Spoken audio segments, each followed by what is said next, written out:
चलिए करें स्टार्ट। आज हम स्टार्ट करेंगे पावर पॉइंट। सबसे पहले राइट वाली बटन प्रेस करना, न्यू वाले ऑप्शन पर जाना और यहाँ पर जाने के बाद में आपको दिखाई देगा power point presentation, Microsoft power point presentation. इस पर आप क्लिक करोगे तो ये पावर पॉइंट की एक फाइल हमारे पास आ गई।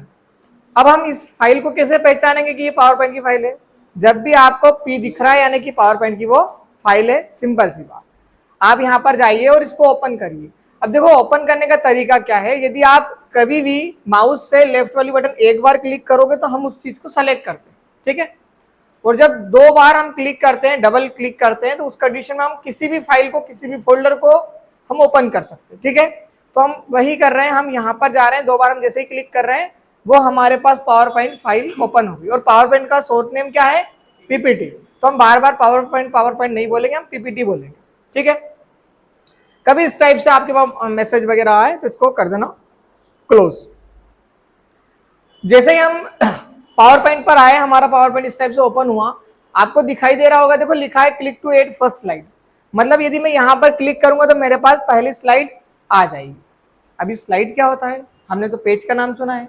तो जब हम वर्ड पढ़ते हैं और उसमें कुछ भी चीज बनाते हैं जो व्हाइट हमको दिखता है उसको हम बोलते हैं पेज। और जब हम पावर पॉइंट में व्हाइट को देख रहे हैं इसको बोलते हैं स्लाइड। और जब हम एक्सेल में जाएंगे वहां पर बॉक्स ऐसे बहुत सारे बॉक्स दिखेंगे तो उसको बोलेंगे हम सीट। वर्ड में क्या बोलते हैं? पेज, पावर पॉइंट में स्लाइड और एक्सेल में सीट। तो अभी हम क्या पढ़ रहे हैं? पावर पॉइंट, उसका शॉर्ट नेम क्या है? पीपीटी। और पीपीटी में क्या आता है? स्लाइड आता है, ठीक है। तो हमने जैसे ही क्लिक कर, देखो लिखा है क्लिक टू एड टाइटल। इससे पहले क्या था? Click to add first slide. हमने उस पर क्लिक करा, हमारे पहली वाली स्लाइड आ गई, ठीक है। जब मुझे एक से ज्यादा स्लाइड चाहिए होती है, मतलब 2, 3, 4, 5, है ना, तो मुझे नई स्लाइड के लिए हमेशा जहां पर भी स्लाइड आपको दिख रहा है उसके नीचे राइट वाली बटन प्रेस करते हैं। जैसे ये वाला ऑप्शन दिख रहा है, इसके नीचे राइट वाली बटन प्रेस करो और न्यू वाले ऑप्शन पर आप क्लिक करोगे तो आप एक नई स्लाइड जोड़ सकते हो। हर बार आप ये कंडीशन करना, कितनी स्लाइड जोड़ सकते हैं? जितना आपको जोड़ना, ठीक है, कोई लिमिट नहीं। तो हम यहां पर वापस आते हैं, ठीक है। देखो सबसे पहले ऊपर वाली जो लाइन होती है, ये वाली लाइन को हम बोलते हैं टाइटल बार। क्या बोलेंगे? Title bar. टाइटल बार में हमको दो चीजें पता होती है, एक तो उसका नाम और एक उसका टाइप। नाम मतलब आपने फाइल का नाम जो भी रखा हो, ठीक है, आपने जो भी फाइल का नाम रखा हो वो नाम आ जाएगा आपके पास। और टाइटल मतलब वो किस टाइप की फाइल है। जैसे अभी क्या पढ़ रहे हैं हम, तो डेश करके पावर पॉइंट लिखा है, मतलब वो किसकी फाइल है? पावर पॉइंट की फाइल। यदि वर्ड लिखा होता तो वर्ड की फाइल होती, यदि एक्सेल लिखा होता वो एक्सेल की फाइल होती। क्लियर है? अब कॉर्नर पे उधर उस साइड देखोगे, लेफ्ट साइड, ये कॉर्नर पे, इसको हम बोलते हैं एक्सेस टूल बार। क्या बोलते हैं? अब यहाँ पर क्या होता है, तो यहाँ पर हमारे काम के और जो हमको जरूरत होगी वो वाले शॉर्टकट यहाँ पर मिल जाते हैं। जैसे हमको फाइल सेव करने का शॉर्टकट मिल जाएगा, उसको अंडू करने का शॉर्टकट मिल जाएगा, उसको रीडू करने का। अंडू मतलब जब हम कोई सी चीज लिखते हैं और वो गलती से लिखा जाती है, उसको डिलीट करना हो, उसको बोलते हैं अंडू, UNDU। तो उस कंडीशन में हम ये वाले ऑप्शन पर क्लिक करेंगे, ये वाले ऑप्शन पर, और यहाँ से हम अंडू कर लेंगे। पर हमें याद आया कि वो हमने गलती से डिलीट कर दी, जबकि वो हमारी चीजें, वो हमारे लिए काम का था, तो हम उसको रीडू करेंगे। और रीडू के लिए साइड वाला ऑप्शन है आपके पास, ये वाला रीडू, ठीक है। तो अंडू यहां से होता है, रीडू यहां से होता है। और फिर ये वाला जो है वो देखो स्टार्ट फ्रॉम बिगिनिंग, यानी कि प्रेजेंटेशन शो करने का है। जब भी हमको प्रेजेंटेशन शो करना होगा तो हम डायरेक्ट उस पर क्लिक करेंगे तो भी हो जाएगा, या फिर वो क्या लिखा है शॉर्टकट F5, मतलब F5 वाली बटन प्रेस करेंगे तो भी हम शो कर सकते हैं। हाँ, स्टार्ट कर सकते हैं। स्टार्ट का मतलब वही शो करना प्रेजेंटेशन। देखो ना, F5 प्रेस करो, ये लो। अभी इसमें कुछ लिखा नहीं है इसलिए वाइट आ रहा है, अदरवाइज वो लिखा हुआ आता, ठीक है। वापस आइए। इसके बाद में ये जो लाइन आपको दिख रही है, ये जो लिखा है फाइल, होम, इंसर्ट, ये वाली लाइन को हम बोलते हैं मेन्यू बार। क्या बोलते हैं? यहाँ पर हर एक मेन्यू का अपने आप में काम है। जैसे फाइल का अलग काम है, होम का अलग काम है, इंसर्ट का अलग काम है, डिजाइन का अलग काम है। ऐसे जितने भी ऑप्शन है ना, सबका अलग अलग काम है। इसी के बाद में जो ये वाली जो लाइन है यहाँ से लेकर लास्ट तक, इसको बोलते हैं हम रिबन। क्या बोलेंगे? रिबन। रिबन के बाद में ये जो होम है, होम के यहाँ पर लिखा हुआ ये फोन को हम बोलते हैं टूल बॉक्स। क्या बोलेंगे? टूल बॉक्स, ठीक है। बाकी ये वाला जो लाइन दिख रहा है, इसके दो नाम है। इसको थंबनेल भी बोलते हैं और स्लाइड बार भी बोलते हैं, ठीक है। तो थंबनेल या फिर स्लाइड बार। और ये क्या है? ये वाइट स्लाइड है। इसके नीचे ये क्या है? ये लाइन, इसको बोलते हैं हम स्टेटस बार। यहां पर क्या होगा? तो यहाँ पर हमको पहले तो ये बताएगा कि कितनी हमारे पास स्लाइड है, फिर हम कौन से मोड पर है, व्यू मोड पर है। व्यू मोड मतलब उसको शो करने का तरीका, और जूमिंग बार भी आपको यहीं पर मिल जाएगा। जैसे यहाँ पर आप जूम आउट कर सकते हो, इस पर क्लिक करोगे तो यहाँ पे जूम इन कर सकते हो, जूम इन जूम आउट, ठीक है, ऐसा आप कर सकते हो। और ये स्क्रोलर होता है, यदि आपको उसको स्क्रॉल करना है, स्लाइड को अप और डाउन करना है, तो आप यहाँ से वो कर सकते हो। क्लियर है? तो अभी आपको समझ में आया कि ये पूरा का पूरा पावर पॉइंट हो गया। सबसे ऊपर वाली लाइन का नाम टाइटल बार, जिसमें हमको दो चीजें पता होती है, एक तो फाइल का नाम और एक उसका टाइप। ये वाली जो लाइन है इसको बोलते हैं एक्सेस टूल बार। इसके बाद में ये जो लाइन है आपको यहाँ पर दिख रहा है, इसको बोलते हैं हम क्या, मेन्यू बार। ये वाला जो लाइन है इसको हम क्या बोलते हैं, रिबन। और रिबन पे हमको फॉन्ट को क्या बोलते हैं हम लोग, tool box. Very good. Tool box के बाद में ये जो है इसको बोलते हैं हम थंबनेल या फिर स्लाइड बार। ये हमारा क्या हो गया, स्लाइड। बहुत बढ़िया। नीचे वाली लाइन का नाम स्टेटस बार, और ये हमारा स्क्रोलर हो गया, ये हमारा जूम आउट हो गया, और प्लस वाला हमारा जूम इन हो गया। और ये लाइन को क्या बोलेंगे, इसको जूमिंग बार, ठीक है, जहां से हम जूम इन और जूम आउट करते हैं। जब हमको शॉर्टकट तरीके से उसको जूम इन और जूम आउट करना हो तो बार बार आप यहाँ पर मत आना, डायरेक्ट हमारे पास शॉर्टकट होता है। कंट्रोल वाला बटन है हमारे पास ऑलरेडी, कीबोर्ड है, कॉर्नर वाली बटन कंट्रोल वाला होता है, इसको प्रेस करना है, और माउस में जो व्हील दिखता है आप लोगों को, इसको बस इसके बीच में लेके जाना और इसको घुमाना, बस ऐसा आप जूम कर सकते हो। कोई खास बात है नहीं उसमें। सीधा घुमाओगे तो जूम इन हो जाएगा, अपोजिट साइड घुमाओगे तो जूम आउट हो जाएगा, ठीक है। वापस आइए। तो हमने ये देखा, हमने एक बेसिक चीजें समझी कि ऐसा ऐसा हमारे पावर पॉइंट में होता है। अभी देखो यहाँ पर क्या लिखा, क्लिक टू ऐड टाइटल, मतलब हमको यहाँ पर क्लिक करना और हमारा टाइटल जो भी है उसको ऐड करना। चलो करते हैं, हम लिख देते हैं अनंत कंप्यूटर एकेडमी, ठीक है, कैप्स लॉक लगा लिया हमने, अनंत कंप्यूटर एकेडमी, ठीक है। इसके बाद में देखो लिखा है click to add first slide, क्या लिखा था, click to add subtitle, ठीक है। तो हम यहाँ पर क्लिक करेंगे और जो भी हमको टाइटल देना होगा वो दे देंगे। अभी तो हम एक काम करते हैं, अभी तो हम एड्रेस दे देते हैं, है ना, in front of Canara bank, sorry,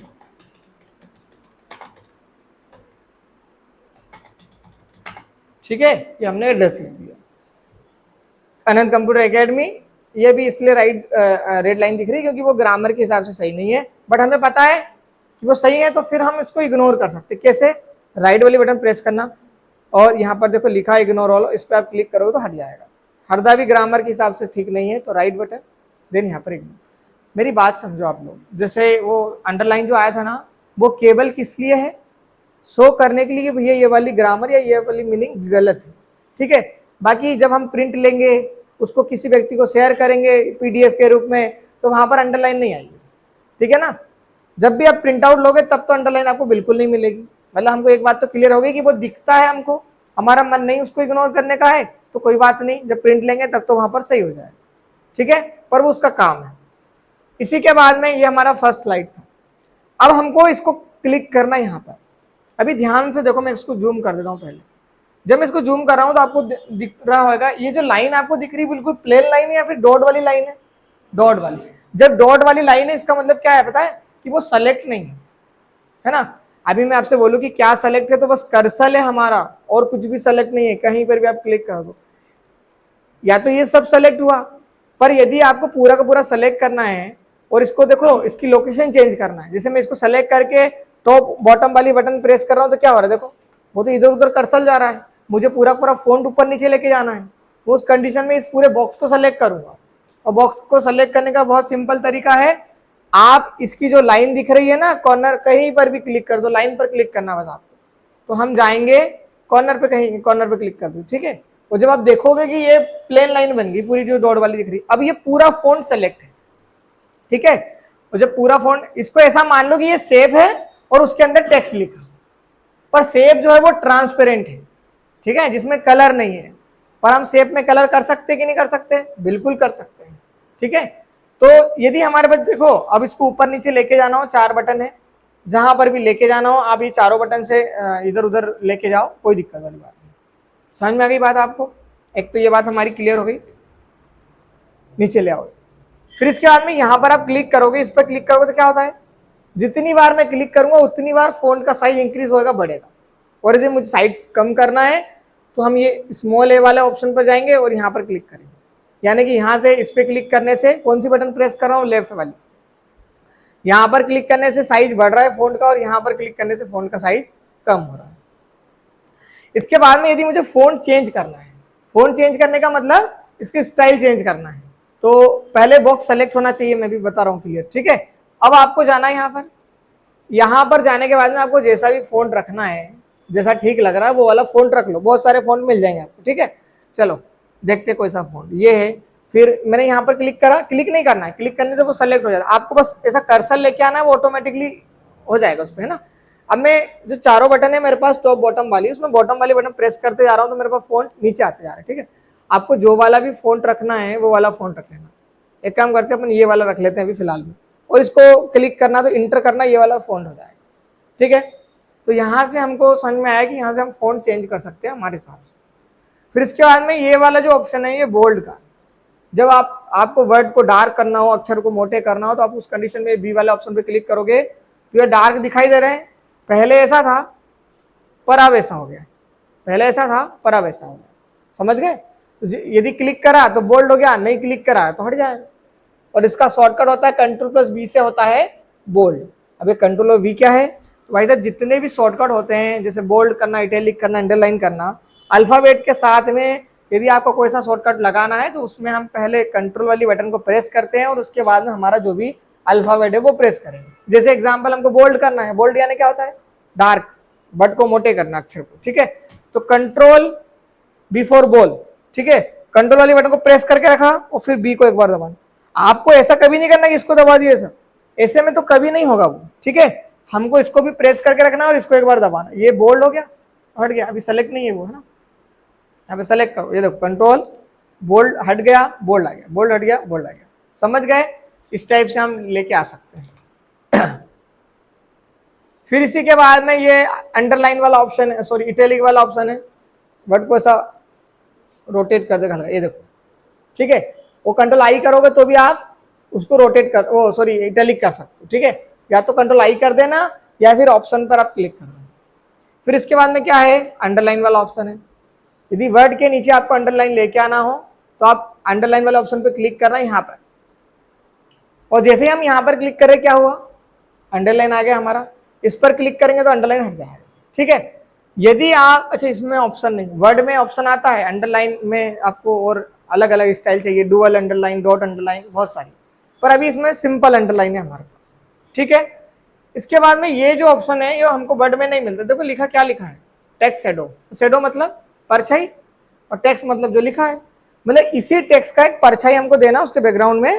तो हम यहाँ वाले ऑप्शन पर करेंगे क्लिक, करो क्लिक, ये लो, क्या हुआ, थोड़ा शैडो दिख रहा है, देखो दूर से थोड़ा हो सकता है नजर नहीं आ रहा पर उसमें शैडो लग गया है ना। पहले देखो ऐसा था, ऐसा ये शैडो, ठीक है। तो कभी जब शैडो का मन होगा, हमको लगाना होगा तो हम इस कंडीशन में ऐसा भी लगा लें, ठीक।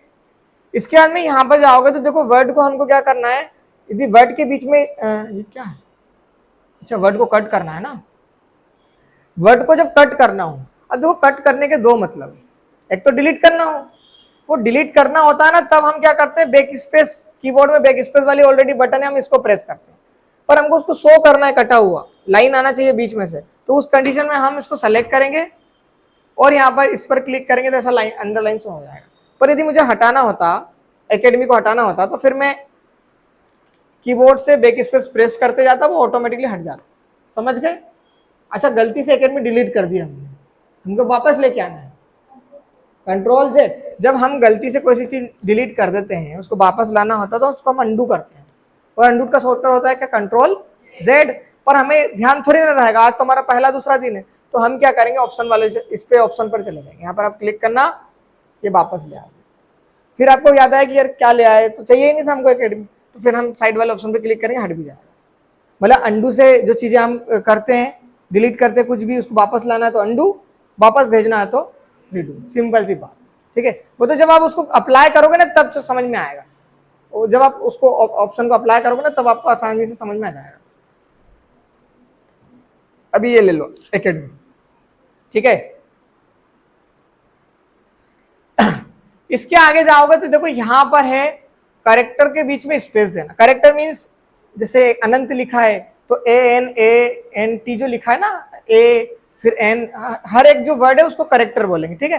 करेक्टर के बीच में यदि आपको स्पेस वगैरह देना है तो आप उस कंडीशन में यहाँ वाले ऑप्शन पर जाकर कर सकते हो। जैसे मान लो हम यहाँ पर इस पर हमने क्लिक करा, देखो इसमें पहले तो नॉर्मल वाला ऑप्शन, मतलब नॉर्मल यानी कि जो सिंपल हम लिखते हैं। यदि हम लूज वाला ऑप्शन पे क्लिक करेंगे तो इनके बीच में हल्का सा स्पेस आ जाएगा। अभी सेलेक्ट नहीं था इसलिए ऐसा हुआ। डबल से जाते हैं, इस पर क्लिक कर, देखो ऐसा था पहले, अब ऐसा होगा। वेरी लूज पर क्लिक करेंगे तो और स्पेस आ जाएगा, और फिर मोर स्पेस पे जाओगे ना तो तुमको जितना स्पेस बढ़ाना ना उतना बढ़ा लेना, कोई दिक्कत नहीं। यहाँ से जितना आप क्लिक करोगे उतना बढ़ जाएगा, पर वो ठीक नहीं लगेगा। बढ़ा कि नहीं बढ़ा, क्या हुआ? अच्छा इधर, हाँ इसको बढ़ाना पड़ेगा। इसको 10 करके देखते क्या होता है ना। और जितना बढ़ाना चाहो उतना बढ़ा सकते हो, है ना। पर कभी जब भी हमको जरूरत पड़ेगी तो ऐसा ऑप्शन ले लेंगे, नहीं तो नॉर्मल वाला ऑप्शन भी ठीक है, ठीक है। तो अभी तो नॉर्मल पर रख लो, और उनको पास करना है वर्ड को तो आप इस पर जाना, टाइट वाले ऑप्शन पे, और बेली टाइट पे जाओगे तो और कम हो जाएंगे। वो कंजस्टेंट हो गए बहुत सारे वर्ड, फिर अच्छे से समझ में नहीं आएगा, ठीक है। तो ऐसा कुछ हो तो कर लेना आप। फिर इसी के बाद में जब हम आगे जाते हैं, आगे मतलब यहाँ पर, तो यहाँ पर हमको ऑप्शन आता है, इसको बोलते हैं केस, ठीक है। तो देखो यहाँ पर लिखा है sentence case, upper case, lower case, capital each word and toggle case. First number वाले ऑप्शन पे जाओगे तो आपको सेंटेंस केस वाले ऑप्शन पर क्लिक करना है, ठीक है। सेंटेंस केस वाले ऑप्शन पर क्लिक करना है। वीडियो बन रही है इसलिए आप है ना समझे, ठीक है। आगे चल, ये सेंटेंस केस का मतलब क्या है? यदि मैंने कुछ भी पैराग्राफ लिखा, ठीक है, अभी एक पैराग्राफ लिखते हैं पहले। रैंडम कमांड आपको बिल्कुल आना चाहिए, इसमें बिल्कुल कॉम्प्रोमाइज नहीं करना, हमको आना चाहिए। रैंडम कमांड क्या होती है? जब हमको रैंडमली कोई से पैराग्राफ लाना होता है तो हम रैंडम कमांड का यूज करते हैं। जैसे इक्वल, सेंटेंट कौन लगा के आया बढ़िया, ये खुशबूदार, ठीक है। आओ इधर, equal RAND, bracket open bracket close, ठीक है। यदि आपने इक्वल RAND लिखा, ब्रैकेट ओपन ब्रैकेट क्लोज लिखा और इंटर करोगे तो पुराना वाला वर्जन होगा तो 3 पैराग्राफ, और नया वाला वर्जन होगा तो 5 पैराग्राफ आते हैं। पर मुझे केवल एक पैराग्राफ चाहिए तो मैं ब्रैकेट के अंदर 1 लिख दूंगा, 2 चाहिए तो 100 चाहिए तो 1000 चाहिए, जितना चाहिए उतना नंबर वहां लिख देना। 1 ले लो अभी फिलहाल में, है ना। यहाँ पर 1 इधर लिखो, लास्ट में आना और इंटर वाला बटन प्रेस करना, और आप देखोगे कि हमारे पास एक रैंडम पैराग्राफ आ चुका है। मैं भी बता रहा हूँ ये कोई भी मतलब काम का नहीं है, ये तो हमने रेंडमली लिया है रिवीजन वगैरह के लिए, कि वो उधर ऑप्शन से देखे तो कि क्या हो रहा है हमारा, ठीक है। ध्यान से देखो, जहां पर फुल स्टॉप लगा है उसके बाद पहला लेटर का पहला जो कैरेक्टर है वो कैपिटल हो रहा है। हर वर्ड का पहला कैरेक्टर कैपिटल हो रहा है। फुल स्टॉप मतलब डॉट, उसको फुल स्टॉप बोलते हैं। ये डॉट लगा है, अब डॉट के बाद जब नया वर्ड चालू होगा तो फिर टी कैपिटल। अभी देखो लास्ट डॉट कहाँ लगा है, फिर यहाँ पे लगा है, फिर टी कैपिटल। जो मतलब होगा ना वैसा वैसा वो हो जाएगा। समझ में आ गई आपको बात? तो ये वाला जो केस है ना, इसको बोलते हैं सेंटेंस केस। क्या बोलते हैं? Sentence case. अब हमको कैसे याद होगा? आपने तो वैसे ही बता दिया। जब हम यहाँ पर जाएंगे तो यहाँ पर हम देखेंगे, पहले इधर देख लो, इसको पढ़ लो एक बार, वैसे याद हो जाएगा। Sentence case. अब सेंटेंस लिखा है जिसमें एस कैपिटल है, और लास्ट में आप ये इसके बीच भले 2 वर्ड है पर वो बता, अब देखो पूरा पैराग्राफ नहीं लिख सकता ना वो। यदि पूरा पैराग्राफ लिखेगा तो फिर वो काम कहाँ करेगा? उसने 2 वर्ड लिखा, मतलब वो उसने लिख के उसने बता दिया कि ऐसा ऐसा होता है। ये डॉट जो लगा है इसका मतलब फुल स्टॉप, मतलब जहां पर भी आप फुल स्टॉप, जहां भी मतलब 4 लाइन के बाद लगा फुल स्टॉप तो उस वहां तक पूरा पूरा स्मॉल में जाएगा वर्ड। और जैसे ही फुल स्टॉप खत्म हो गया फिर नया वर्ड चालू करोगे, फिर पहला लेटर का पहला कैरेक्टर कैपिटल, फिर बाकी वही प्रोसेस की, ठीक है। तो इस वाले केस को हम क्या बोलते हैं? सेंटेंस केस, ठीक है। नीचे आओ, ये लोअर केस लिखा हुआ है, इसकी मीनिंग देखो कैसा है, पूरा स्मॉल, मतलब इसको फुल स्टॉप से, इसको पैराग्राफ से कोई भी मतलब नहीं। आपने सेलेक्ट करा पैराग्राफ, उस पर क्लिक करा, पूरा पूरा क्या हो जाएगा? स्मॉल हो जाएगा। थर्ड नंबर पर आओ, तो थर्ड नंबर पे आप देखो अपर केस, और बहुत अच्छे से हमको समझ में आ रहा है कि अपर केस मीनिंग कैपिटल लिखी है, तो मतलब आपका बोलने का मतलब है कि कैपिटल हो जाएगा, तो सही है, ठीक है। हम उस पर क्लिक करेंगे तो पूरे वर्ड क्या हो जाएंगे हमारे, कैपिटल हो जाएंगे।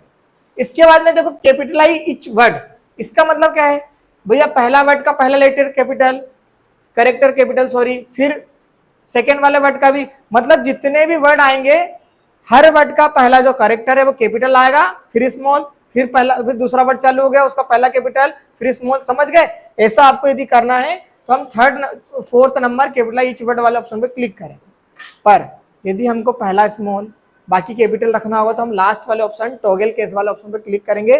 और ऐसा हम यूज बिल्कुल भी नहीं कर सकते, पर कभी जब कभी यूज करना पड़ जाए तो फिर हम उस कंडीशन में कर लें, ठीक है। तो जिससे देखो मैंने लोअर केस पे क्लिक करा तो सारे वर्ड, अच्छा सेलेक्ट नहीं था, ठीक है, सेलेक्ट होना जरूरी है। आप इस पर क्लिक करना कॉर्नर पर तो सेलेक्ट हो जाता है। हम जाएंगे यहाँ पर, हमने यहाँ पर क्लिक करा, लोअर केस पे क्लिक करोगे तो देखो अब एक भी वर्ड आपको कैपिटल नहीं मिलेगा। अब आप यहाँ पर जाओगे अपर केस पे तो सारे के सारे कैपिटल हो जाएगा, एक भी स्मॉल नहीं मिलेगा, ठीक है। यदि हम यहाँ पर जाएंगे कैपिटल ईच वर्ड करेंगे तो देखो ठीक है ना, हर वर्ड का पहला लेटर पहला कैरेक्टर कैपिटल हो गया। और यहाँ पर टॉगल वाला केस, अरे ये क्या सिस्टम है, अच्छा यहाँ पर नहीं क्लिक कर, ये देखो ठीक है, ये स्मॉल फिर कैपिटल और ये सेंटेंस केस। तो हम इस टाइप से अलग अलग केसेस के बारे में देख सकते हैं और लगा सकते हैं, ठीक है। आज हमने बस बहुत अच्छे से एक नई फाइल बनाई, फाइल को ओपन करके हमने पूरा इंट्रोडक्शन देखा। और देखो ये स्टार्टिंग, आप लोगों को जो जिनका फर्स्ट डे है उनको दिक्कत आएगी मुझे पता है, और 2-3 दिन 4 दिन आपको लगेंगे। आप सोचो मैं एक ही दिन में पूरा सीख जाऊं तो पॉसिबल नहीं, इतने दिन से भी तो नहीं सीखे ना अपन, तो अभी 2 दिन में क्या हो जाएगा। आप आराम से आओ, पहले बैठना सीखो, 15-20 दिन 1 महीने हो सकता है नहीं समझ में आए, है ना, उसके बाद में जरूर आएगा समझ में, ठीक है।